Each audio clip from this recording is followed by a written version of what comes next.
খুবই ভালোবাসে। এখন তো আবার চীন থেকে ফল আমাদের এইদিকে এক্সপোর্ট করা হচ্ছে। এমন এমন ফল দেখতে পাওয়া যাচ্ছে যেগুলো কোনোদিন স্বপ্নেও ভাবিনি। এই সমস্ত ফল আমাদের এইদিকেও পাওয়া যায়। কিন্তু চীনের ব্যাপারটাই আলাদা। চীনের মজাদার ভিডিওর আজকের পর্ব হলো নয়।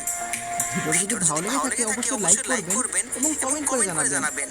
তাহলে আমরা নেক্সট পার্ট বানাবো। তো চলুন শুরু করা যাক। দেখুন ছোট্ট কুমড়ো, ভেতরের বীজগুলো কিন্তু খুবই সুন্দর।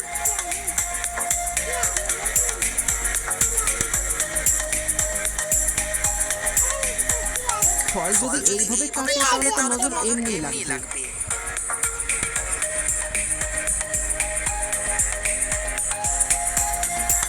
দূর পার করে এসেছে দেখুন। হাতের থেকেও বড়